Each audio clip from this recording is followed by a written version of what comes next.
I was driving back. That afternoon was a wonderful day. I hit some golf balls and I went to FitWorks. I worked out. I was on my way back to drive back to Bethel.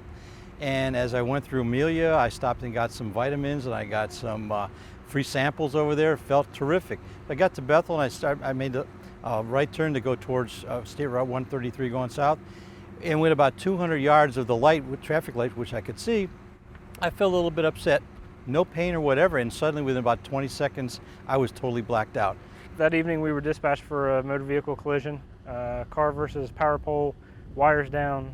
Which is kind of an odd location to have that occur where it happened. In the village of Bethel, it's not really a high-speed area. I had this lady that was pounding on the side of my car and said, "Someone's on the way to save you."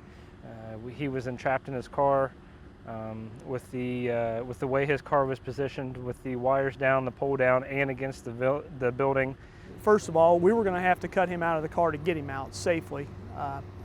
And second of all, we're going to call for the helicopter.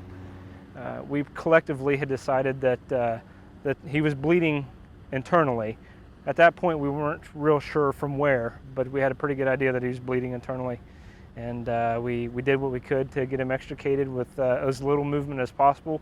We didn't want to do anything that would be detrimental to his or make his condition worse. And got him in the ambulance. We stabilized him the best we could on the way to the landing zone, and then UC Air Carrier landed and they took over.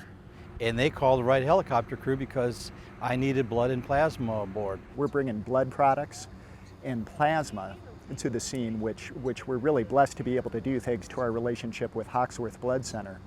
And so in a case like Mr. Shula's, where we diagnose hemorrhagic shock, whether it's from trauma or not, in either case we're able to give blood cells to replace what's been lost, and we're able to give plasma to help stop the bleeding, to help form a good solid clot. And so we did that in his case, and I definitely think that helped him have the great outcome that he's had. Timing was everything with this case. We had no idea, or I didn't, the severity of his illness at the time.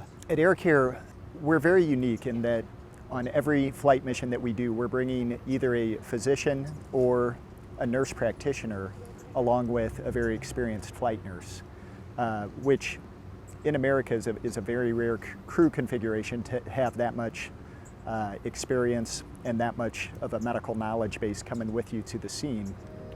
Anytime we have whether it be a stroke patient, a major medical emergency, or a trauma patient, if we have to ground transport to UC, you're talking a minimum of 40 minutes from our area to UC base.